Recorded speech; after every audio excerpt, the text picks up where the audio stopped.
Okay, and welcome to class today.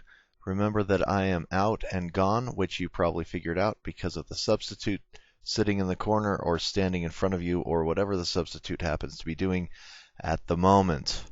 So the first thing you need to do is the same thing you do every day, or every day that we take some notes, and that is prepare one of your pieces of paper.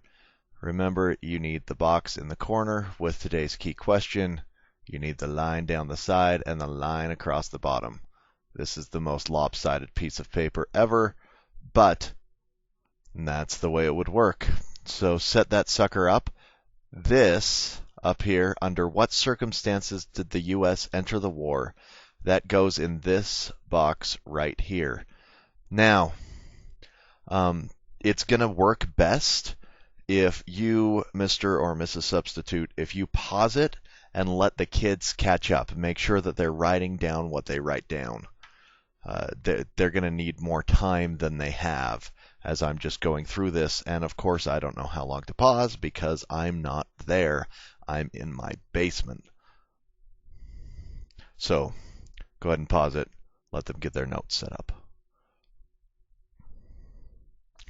Okay, if you remember yesterday, which hopefully you do, unless you have some kind of problem, we learned about World War I and what started, and it had all these causes.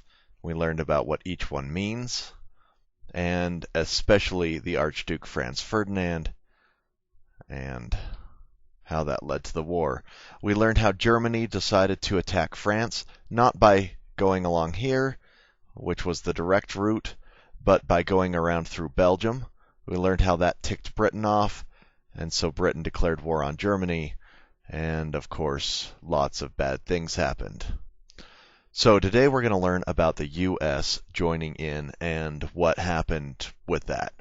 So, first things first, I think you might have had this from yesterday, but I can't remember for sure. So remember that neutrality is how the U.S. was at the beginning. So you both need to know this was like the U.S. policy. Like it was their official thing that they did. That's what a policy is. That this is what the United States was going to be neutral, period. And also you need to know what it means, which means they're not going to take sides. Wow, it's really hard to look at a screen and write down at the bottom. What do you know? Okay, so they're not taking sides. That word, believe it or not, actually says taking. It looks like it says something else. Okay, so they're not taking sides. They are instead going to be completely neutral.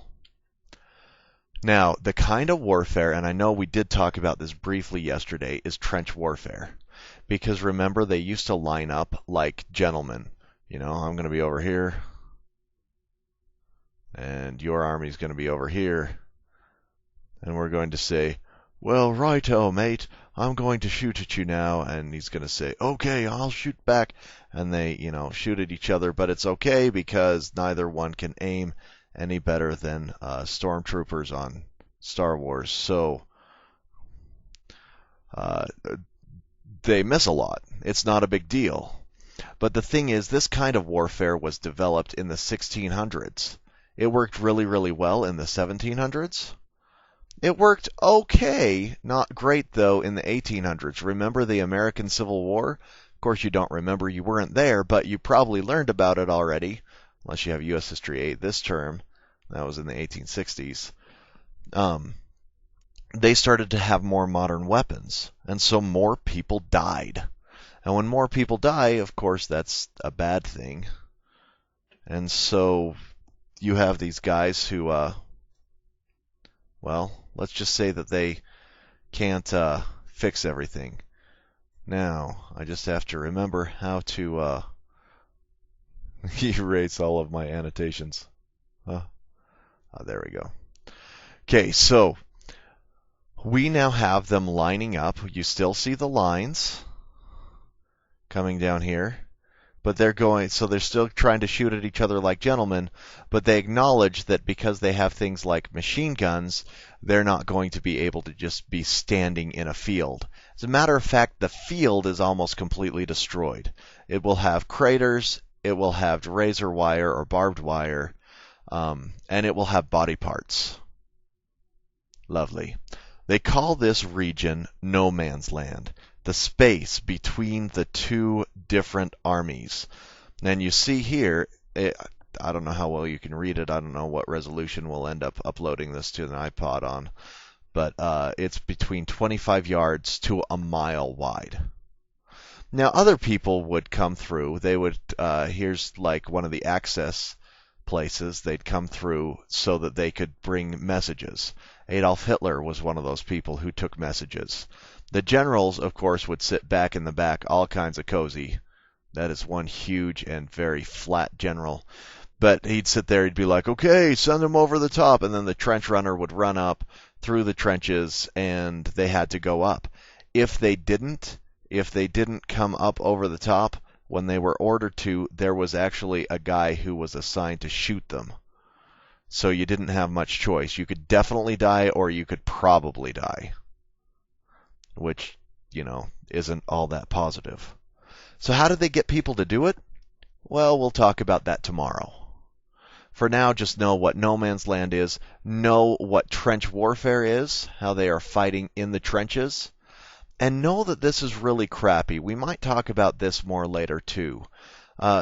These are hastily built. They don't have adequate drainage. This will also be in the video today. They would get all muddy and gross, and when you get your shoes all dirty and it doesn't dry, you end up with a thing called trench foot. And it's like athlete's foot that rots your feet off. It's really terrible. I'll show you some pictures maybe. This also leads to what's called a war of attrition. Now, in a normal war, you have two sides. Whoever's here, and we'll call that city B, and whoever's here, and we'll call that city A. When one of these two armies captures one of these cities, they win. I win. I've captured your capital city. I've captured the general. I've captured the president. I've captured whoever. And so I win. But it's not always, a war of attrition is not that way. In a war of attrition, instead of capturing the enemy city, you just try to make them really, really tired. You want to wear them out so that they're too tired. They're too worn out to keep fighting. They're not willing to throw any more of their people at them. And so they give up. So these guys aren't really trying. I mean, they are trying. They want to take the enemy trench. But more than that, they're just trying to kill more of them than get killed of their own guys. War of attrition. Not the world's friendliest thing.